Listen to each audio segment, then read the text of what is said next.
দর্শক, আজকে আমরা সঙ্গে পেয়েছি বাংলাদেশ দলের এই সময় সবচেয়ে ইনফর্ম অলরাউন্ডার মেহেদী হাসান মিরাজকে। একটু কথা বলবো। মিরাজ, শুরুতেই একটু কংগ্রাচুলেশন পাকিস্তান পারফরমেন্সের জন্য। ইন্ডিয়া সিরিজ পাকিস্তানের পর নিশ্চয়ই আরও একটু ভালো এক্সপেকটেশন আপনাদেরও থাকছে, আমাদেরও থাকছে। মূল চ্যালেঞ্জটা কোথায় থাকবে? Thank you.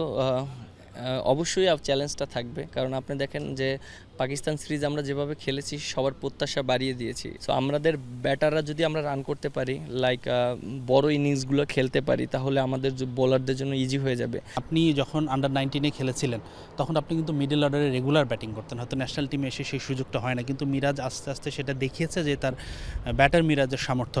আপনি কি এক্সপেক্ট করেন কিনা যে আরেকটু উপরের দিকে ব্যাটিং করা? এর আগে যারা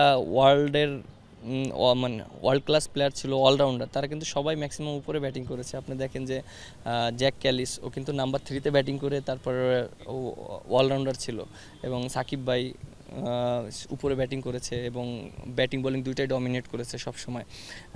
আমার জন্য একটু ডিফিকাল্ট 8 নম্বরে ব্যাটিং করে ডমিনেট করার, কারণ অনেক সিচুয়েশন এরকম থাকে, অনেক ভালো সিচুয়েশন থাকে, অনেক সময় আমি ব্যাটিং করার সুযোগ পাই না, আবার অনেক এরকম সুযোগ থাকে যে খারাপ সিচুয়েশনে পেশেন্ট হ্যান্ডেল করে খেলতে হয়। আমাদের দেশে মাশরাফি বিন মুর্তজা ক্যাপ্টেন ছিলেন, তামিম ইকবাল ছিলেন, সাকিব আল হাসান ছিলেন, কিন্তু তারা হয়তো ক্যারিয়ারের শেষ পর্যায়ে এখন শান্তর হাতে ব্যাটন উঠেছে। কিন্তু আমরা ক্যাপ্টেন মেহেদী মিরাজকেও কিন্তু দেখেছি, যার অধীনে আন্ডার-19-এ বাংলাদেশ দুর্দান্ত খেলেছিল।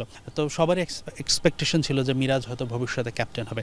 আপনি কিভাবে দেখেন বিষয়টা? যেহেতু আমি এজ লেভেলে সব লেভেলে আমি ক্যাপ্টেন্সি করেছি, সম্পূর্ণ বোর্ডের ডিসিশন। এখানে বোর্ডের যারা কর্মকর্তা আছে বা যারা প্রেসিডেন্ট আছে, তাদের এটা সম্পূর্ণ ডিসিশন, এটা তো কারো হাতে না। যাকেই দেবে সেই পালন করার চেষ্টা করবে। যদি এরকম কখনো অপরচুনিটি আমার কাছে আসে, আমিও আমার সর্বোচ্চ দিয়ে চেষ্টা করব। থ্যাংক ইউ মিরাজ, সময় দেওয়ার জন্য। বেস্ট অফ লাক ভারত সফরের জন্য।